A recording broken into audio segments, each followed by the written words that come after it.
Hi there, I'm Tom Field. I'm Senior Vice President of Editorial with Information Security Media Group. Topic of conversation today is securing the undersecured marketplace. It's my privilege to be speaking with Jim Simpson, CEO of Blumira, and Heidi Craun, Head of Customer Experience, also with Blumira. Jim, Heidi, thank you so much for taking time to speak with me today. It's a pleasure. You're welcome. Thank you. Let's start the conversation here. Jim, I'll ask this of you, and Heidi, please weigh in with some color commentary. Talk about this underserved, undersecured market that you're serving today, and really its unique cybersecurity challenges. Yeah, a pleasure. A lot of my career has been based on figuring out how to bring cybersecurity solutions to a broader part of the market. And typically, what that means is, the organizations that don't have that. A lot of security vendors typically focus on the enterprise market because the problems there are well understood.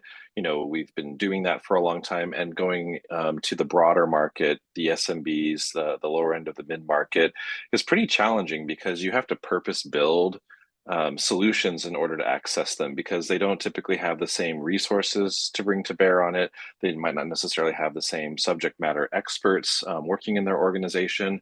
And so for us, we saw an opportunity because in the last 10 to 15 years, attackers are no longer just targeting large organizations because everyone is on the internet, and the organizational perimeter has gone worldwide, especially given everyone working from home due to the pandemic. There are a lot of organizations that are now more of a target because almost any kind of information is currency. And so how do you actually solve problems for them? Well, it's going to take a very specific persona, and a solution that is targeting that persona. And for us, a lot of times the organizations that we work with don't have security people in-house. They do have IT people in-house, and those IT people can't necessarily take advantage of the solutions that are in the marketplace because they are typically more challenging for them to set up on their own. They would take months, if not years, to get up and running with them. They also tend to be out of their budget because they're a lot more expensive. And then the way that they operationalize them, the expectation is that you're going to have a number of security experts in-house that are using this tool, setting it up, tweaking it, and tuning it. And they don't have that. They've got themselves, they've got a small budget, but they still have the same exact challenges that these large organizations have. I would just add that that's where we come in as a customer experience department within Blumira, is to try to not only, support them with the product, but act as an extension of that team because they do have so few resources, and an IT person isn't necessarily going to have the skill set to analyze logs or potentially suspicious behavior that's happening in their environment. And so it's a really unique opportunity to kind of help them level up where they are today. So lots of enterprises, of course, have gone toward XDR. Why is the traditional XDR approach insufficient for this specific market? Yeah, so there's a couple of things to keep in mind. When we are working with our customers, a lot of times they aren't necessarily thinking in terms of security acronyms like SIM or XDR. They usually have, challenges that they're trying to solve. But we are a cybersecurity company, so we like to use those terms to help contextualize us.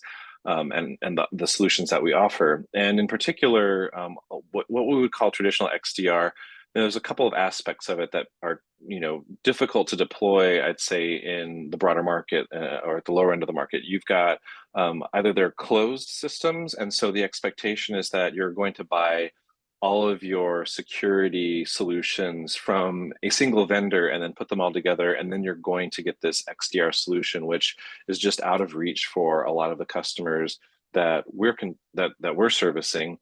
But the other challenge is that a lot of what we call XDR right now is sort of an augmented version of EDR solutions. So we had, the endpoint detection and response. Well, now what they're doing is, they're like, okay, well, we're going to do everything and back into it from the EDR side of the house.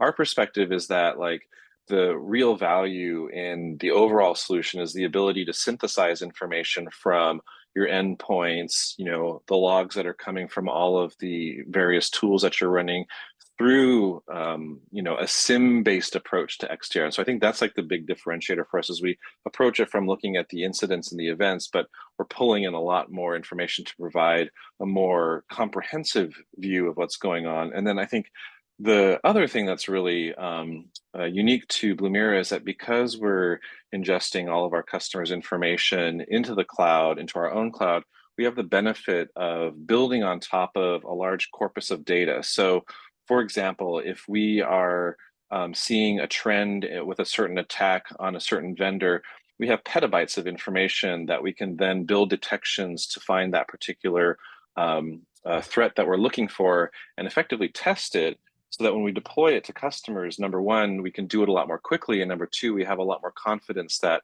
when this thing fires, that they're actually going to have something to pay attention to. And I think that's the big difference between us and what you might see out there as a typical XDR vendor.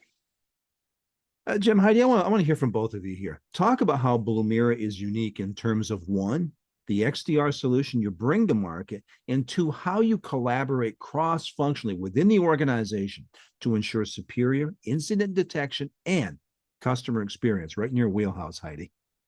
So I think one of the really unique things that we do at Blumira layers on to what Jim was just talking about, the data that we have that we can work to build our threats off of, our threat analysis and detections off of.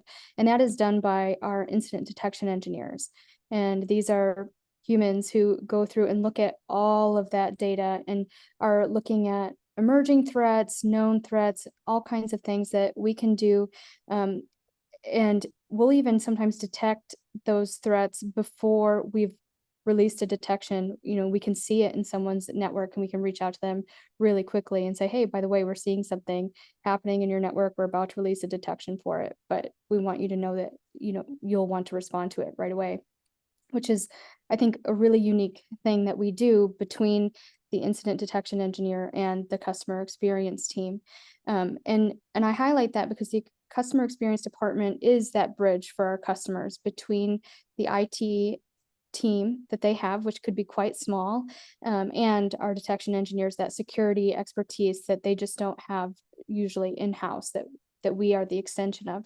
And so it can be anything from helping to tailor our detections for their specific environment, or helping our customers just analyze what's going on in their environment when they're looking at logs and they receive a finding from us, all the way to us getting up in the middle of the night because they received a finding that something really scary might be happening, and being there to support them through it and gather the data that they need to go back and handle it from an incident response perspective, or heaven forbid, a cybersecurity insurance perspective.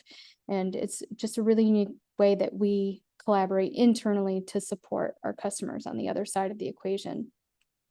But I'll let Jim speak to the product piece of that. Well, on the product side for us, one of the things that we do is we're continuously working with our customers to determine, what are the things that they have in their environment that they need us to take, care of. So while we have our idea of the mission and the vision of the company itself, ultimately the way that we find success is by solving the problems of our customers. And so Heidi's team on the front line, our sales organization on the front line, but additionally, we also have product people who are meeting with customers to determine what are the next set of problems that we need to prioritize to help them with their organizational needs going forward. And then also, how do we help them think about security? So, one of the really beneficial things of our customer experience organization is that not only are we partnering with them on how to, get the best value out of our product, but also when they need advice on other vendors that they might consider to solve other problems that we don't in the organization. We view ourselves as, a partner for the long run in terms of helping these companies get to the next level. Jim, Heidi, how do you help your customers become more confident in managing their security? Well, I think so. One of the more interesting phenomena to me that's happening is, so our customers tend to work more on the IT side of the house. And, there's traditionally been a divide between IT and security. And I think from a product perspective, one of the things that is very unique for us is that when we show a customer something of concern, something that we call a finding, we make no base assumption about what their knowledge is when it comes to the security issue at hand. So when they get this thing in the heads up display, we actually explain to them why they might want to be concerned about it. But then the other thing we do is we provide them with a decision tree, a workbook, if you may, that asks them step by step, question by question, things to help solve the problem. So there's might be an example of like a new Windows administrator being created on the network.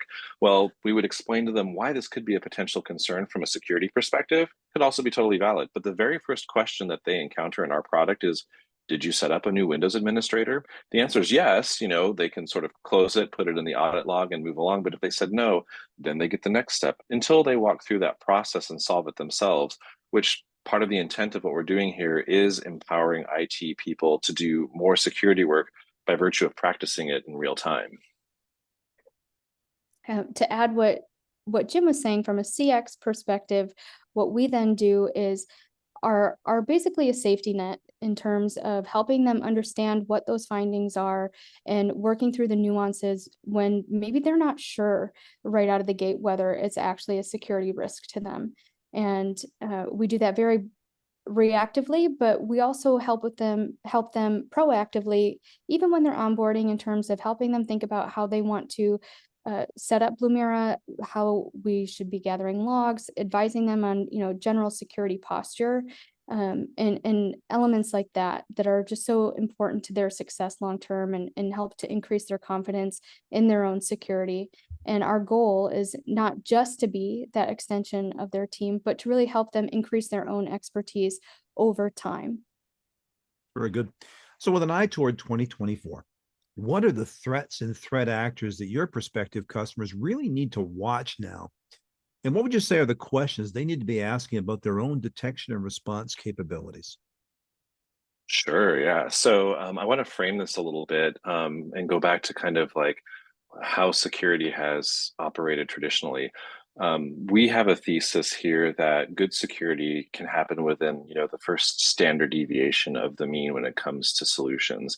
But a lot of times when we security people build products, we kind of build for like 2 or 3 standard deviations out. So at Blumira, we're really focusing on like, how do we help people solve the basics? Because if you don't get that done, then you're never going to do the more complicated things. And a lot of times if you get the basics done, the complex things don't materialize. So for us, we think that prospective customers need to keep an eye on the basics, which includes patching, vulnerability management, doing phishing awareness training. These problems are accelerated for a variety of reasons, including, there's reduced cost to attackers and financial incentives for them, as well as, there's now access to large language models to write and orchestrate really convincing phishing campaigns, even when the attackers aren't native English speakers. I'm sure you've seen, phishing emails and you're like, oh, that's a little bit off. It's probably a phishing email. These LLMs are really, changing the game for us. I saw an example of one recently. We have a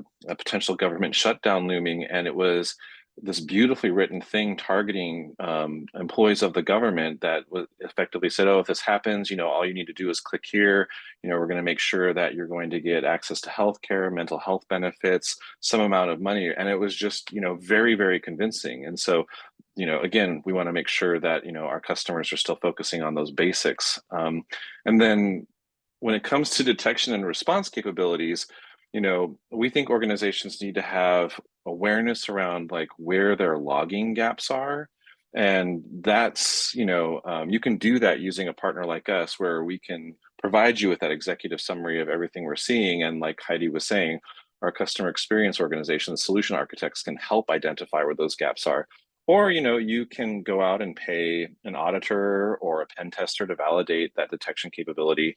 And we really recommend doing both, because, you should build good relationships with a good partner, but verify it on the other side.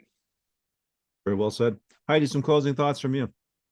One thing, that we as a CX team do is certainly respond in those like micro moments of what does this mean that you're seeing in your environment, or how do we help make you happy after maybe something didn't go well. We can explain what happened, why, and try to like recover those moments, right?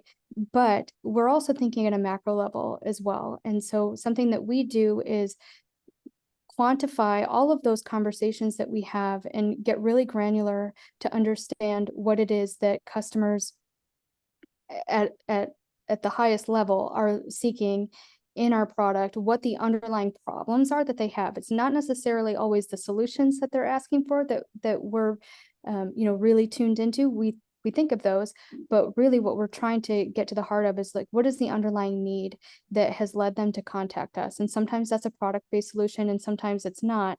But either way, we're analyzing that and feeding that back into the product team, back into our engineering team to try to make sure that we're looking at all of the possible ways that we can help up-level the security for our customers and up-level the Blumira experience in general. Very well said. Heidi, Jim, thanks so much for taking time to share with me today. An absolute pleasure. Thank you. Thank you. Once again, the topic has been securing the undersecured marketplace. You have just heard from Jim Simpson, CEO, and Heidi Craun, Head of Customer Experience with Blumira. For Information Security Media Group, I'm Tom Field. Thank you for giving us your time and attention today.